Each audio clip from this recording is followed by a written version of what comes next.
Welcome to Fearless Chats, where people like Mark bravely challenge their outdated instinctive fears around rejection, failure, and social norms with never before seen random questions and a whole lot of uncomfortable eye contact. Today, my guest, I am so honored, is Mark Metry, who at 22 years of age has been featured on Amazon Prime in the docuseries The Social Movement and has made a name for himself by overcoming what he has described as the tremendous mental and physical health issues around social anxiety.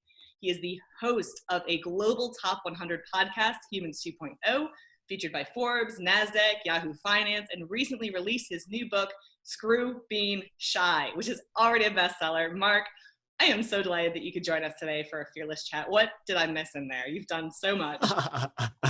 I like cooking. I'm trying to actually write a cookbook right now.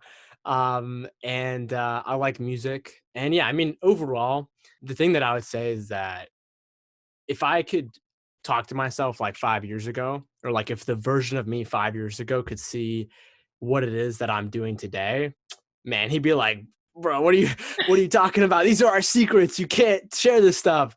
And for me, for someone who has been an entrepreneur all his life, who has been from just materially speaking unsuccessful to becoming successful to hosting my podcast and hearing from, whether it's the co-founder of Netflix or some other like crazy billionaire say that, they had hundreds of millions of dollars in their bank account and yet they were living in fear, they were depressed and all this and that.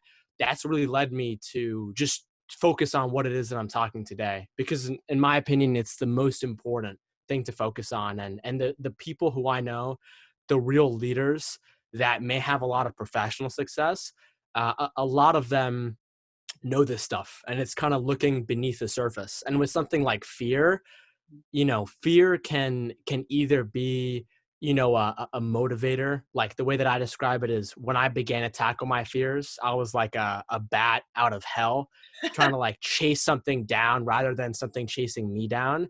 Yeah. It's super, super interesting. So I appreciate the name of your podcast too, or your show. Man, I love it. And you are such a gift to so many audiences just by being here and expressing that and sharing these stories. I love like you looking back at yourself 5 years ago and going, dude, no, it's okay. When we share, we actually all benefit, all ships rise. So really appreciate you sharing that with us. Thank you. So you ready to dive into these questions? Let's do it. I'm excited. After that, I like really want to ask you 1,000 other questions, but my rule is no follow-up. So I'm just going to ask the question. You get as much time as you want to answer, and I will not follow up. So first question, if you could be a cartoon character for 1 week, who would you be and why? Oh my God. I would be Rick from Rick and Morty. I feel like it'd be pretty cool to be some crazy inventor who has access to like some portal gun and travel between universes and do like the craziest stuff for a week. So I love it. I love it. Great. Minus being drunk all the time. There's that, right? I was going to go there, but all right. If you could choose one nickname, your own nickname, what would it be? And you can choose to give an explanation or just leave it. I mean, a lot of people that love me and are close to me sometimes call me Marky.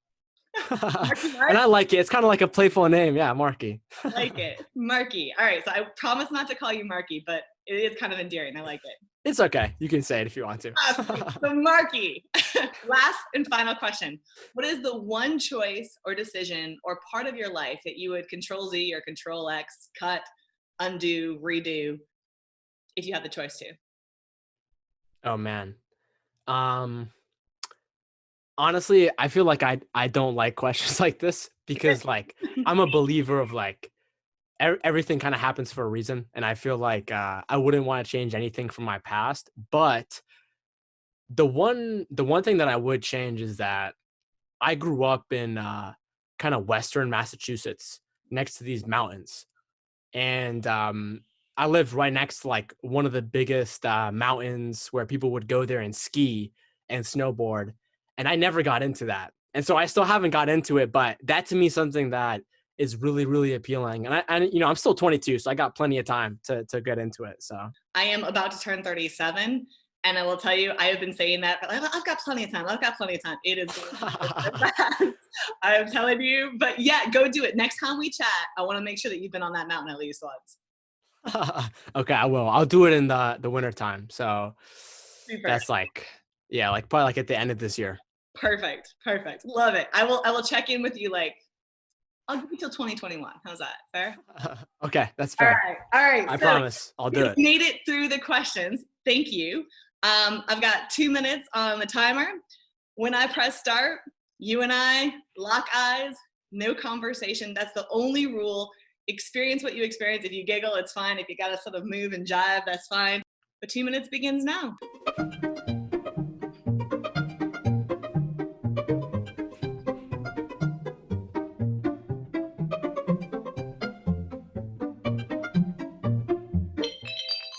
We did it. I've never been on a show where that's happened. So tell me what your experience was. Tell me everything that was going through your head or Oh man, I picked up meditation probably like 4 or 5 years ago, and ever since then, it's taught me like if you sit down and you do one thing, like just existence, you existing, your brain, your spirit, whatever you believe in, you just like go through like these cycles. So like literally, I was going through cycles of like, what the hell is this? And then I started thinking like, um, I used to never make eye contact with people before, so I feel like I'm better at this now. And then I started to think like, wait, who are you? And then right. I started to think like, I wonder what you were like as like a little child and like what you went through and like looking into your eyes, because I know like I've done an exercise before called like eye gazing with someone where it's like super I mean intimate, I guess, emotionally. Yeah. So it was kind of like a weird virtual version of that. So yeah, I don't know. What about you? No, I super appreciate that you were willing to share all that. It's funny because I do this with every one of my guests, and every time I have a totally different experience. I will say I still get the sweats and like the nervousness of, yeah, okay, thank you. Yes, me too. Dripping, right? Just dripping. I'm like, whew, everything just got really hot. And I think, that's just our stress response, kicking in and saying, no, you should be scared.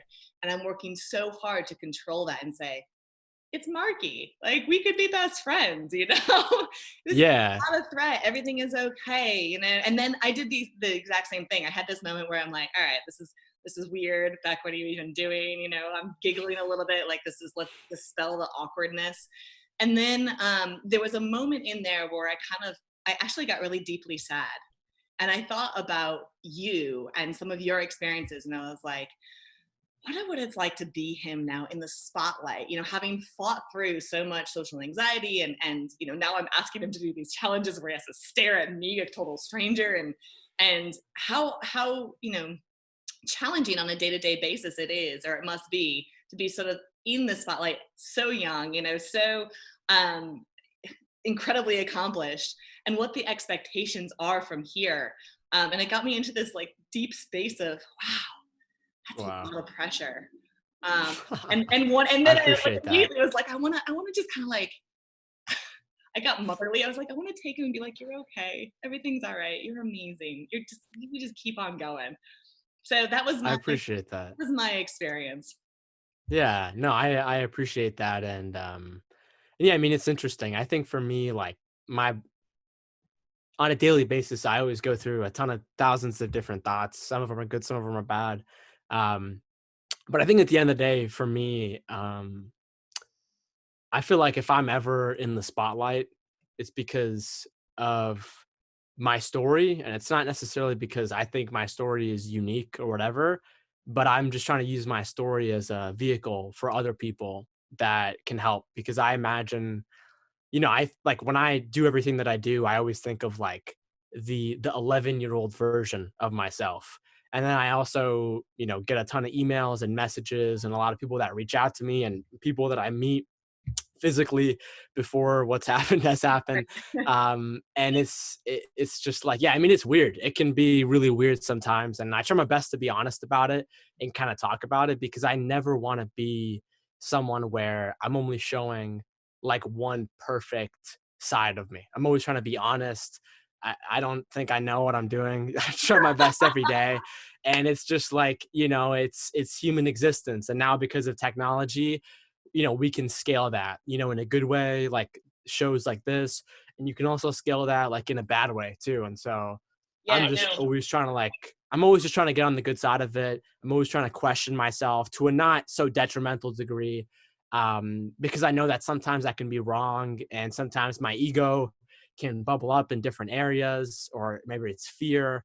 And so, yeah, I really appreciated that. You are so far ahead of so many people that I have the privilege to talk to. These massive CEOs that are 50, 60, 70, 80 years old, have had this wealth of experience, are still struggling with so many of the things that you're willingly grappling with in the spotlight and being vulnerable with your audience. And it's just incredible. It's a total honor. So congratulations, Mark. You have made it through a fearless chat despite any of the stress or discomfort that you might have experienced. You didn't die, so congratulations. Whatever your brain is telling you or warning you about, right? You made it.